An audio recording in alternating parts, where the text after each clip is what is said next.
Vous en avez marre des gratins d'aubergines qui rendent de l'eau? Dans cette vidéo, je vais vous montrer pas à pas comment préparer un gratin d'aubergines, comme celui que je mangeais chez ma grand-mère lorsque j'étais enfant, avec des tranches d'aubergines fondantes, un coulis de tomates parfumées et un fromage bien gratiné par-dessus. Avec cette méthode, vous allez transformer une simple aubergine en un plat principal, généreux, savoureux et économique. Parfait pour un plat familial ou pour recevoir. Et surtout, vous allez retrouver un vrai goût de cuisine de grand-mère. Chaleureux, rassurant, comme dans une maison catalane un soir d'été. Tout un programme. Moi, c'est Daniel.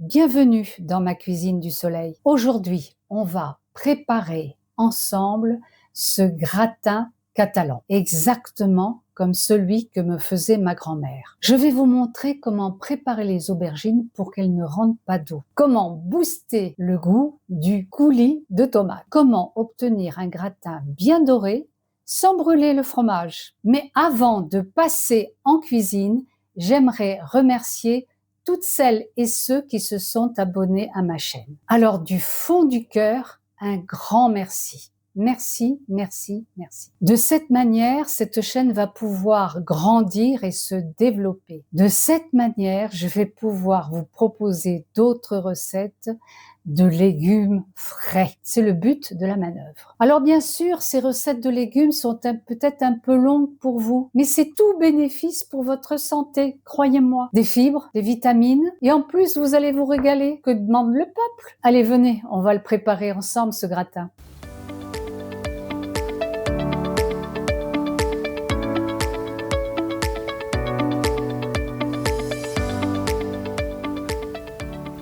Alors, pour cette recette, nous avons bien sûr besoin d'aubergines, une belle tomate, de l'ail, du persil, du fromage râpé, de l'huile. Ah, j'ai pas mis le sel, je l'ai oublié. Je vais le mettre. Et d'un plat qui va au four. Voilà, il n'y a pas grand-chose. Un bon couteau et une planche pour découper. Pendant que je m'occupe des aubergines, j'ai mis de l'eau à chauffer pour la tomate. Je vais comme ça pouvoir l'ébouillanter et lui enlever sa peau, les pépiner. Elle sera plus facile pour faire un coulis. J'enlève le maximum de peau noire. J'aime pas là cette peau noire, elle est amère. Allez, je vais faire des tranches et je vais vous indiquer l'astuce de ma grand-mère pour que cette aubergine ne fasse pas trop d'eau. Coupez des tranches assez épaisses quand même. Hein? Alors, qu'est-ce que faisait ma grand-mère pour que son gratin réussisse et que ses aubergines ne rendent pas trop d'eau? Eh bien, elle ciselait, elle tailladait l'aubergine, voilà, comme ça, avec des obliques, et vous allez voir ce qu'elle faisait, et elle parsemait de sel. En fait, alors, mettez du sel fin. Elle les faisait dégorger. Voilà l'astuce de ma grand-mère. Pendant que mes aubergines sont en train de dégorger, je vais m'occuper donc de la tomate. Je l'ai donc ébouillantée pour enlever la peau. Alors j'ai mis des gants pour pas me brûler parce qu'elle sort donc de la casserole. Elle est bouillante. Donc je vais prendre les morceaux comme ça et ça va fondre. De toute façon, ça rend beaucoup d'eau. Regardez, elle a rendu beaucoup d'eau et cette eau, je n'en veux pas. J'ai une tomate singulière. Voilà, ce que je veux, c'est enlever la peau. Et pendant ce temps-là, j'ai allumé le four. Voilà, je vais faire réduire la tomate. Regardez, les aubergines, elles ont rendu de l'eau. On va pouvoir maintenant les éponger avec un linge ou un peu de sopalin. Non, regardez-moi ça. Donc les aubergines, je les ai laissées au moins une demi-heure. Elles vont pouvoir passer en cuisson. Alors, je ne sais pas si vous avez remarqué, mais ma tomate, elle ne me suffisait pas pour faire un coulis. J'ai donc ébouillanté 2 autres tomates et comme ça, on va pouvoir les épépiner. On va pouvoir enlever le pédoncules, là, cette fois-ci, je les ai fait refroidir. J'enlève la peau facilement. Je coupe en deux la tomate et je vais l'essorer. Bon, elle est encore un peu chaude, hein. C'est bon, ça. Voilà, ça, c'est de la belle tomate. Ça va faire un très bon coulis. Voilà, on peut commencer à mettre l'huile d'olive. Pour ce coulis de tomates.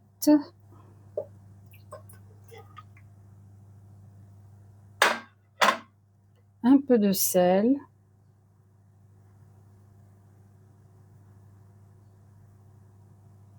Donc, si je mettais le feu, ça serait encore mieux. Voilà, la tomate va fondre comme ça, tout doucement. Et en fin de cuisson, je pourrais ajouter l'ail et le persil. On couvre et là, on en a pour, je dirais bien, une demi-heure, 20 minutes, une demi-heure de cuisson pour obtenir un bon coulis. Voilà, je couvre. Allez, à feu doux, feu moyen. Allez, à tout de suite. Alors, de temps en temps, vous surveillez la cuisson, bien sûr, qu'elle soit pas trop fort ni trop faible. Voilà. Bon. Voilà, là j'en suis à 10 minutes de cuisson. Allez, encore un petit peu. Alors, mon coulis de tomates a bien épaissi. Regardez la différence là. Ici, vous le voyez. Je vais pouvoir maintenant mettre l'ail et le persil qui va donner toute la saveur à cette sauce, c'est cette persillade.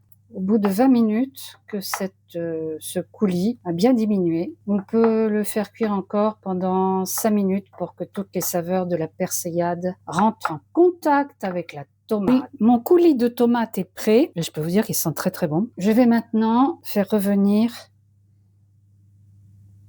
les aubergines, surtout pas de l'huile d'olive. Je remonte le feu. Allez, on fait revenir les aubergines.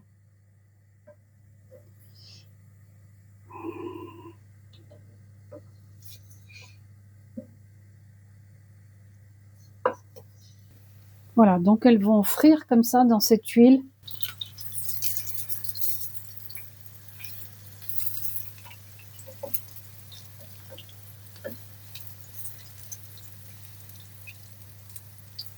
Pourquoi j'enlève la peau noire justement? Parce que comme ça, vous voyez, c'est plus facile à faire cuire.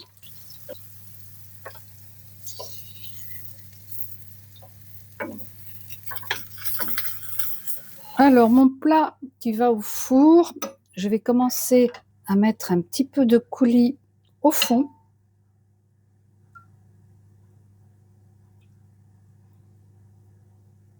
La tomate est belle, hein? Et puis, je vais placer les aubergines.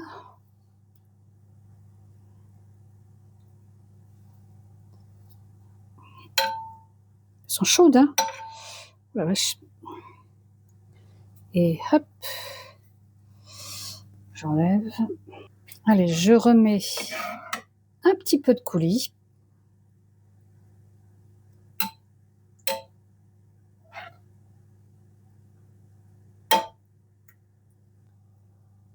Une aubergine, tête bêche,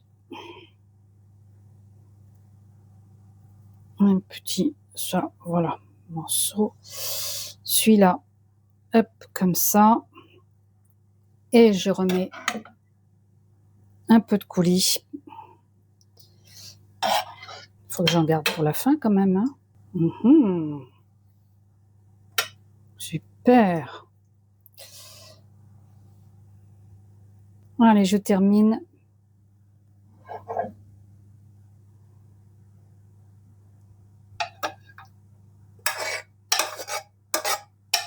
Et regardez.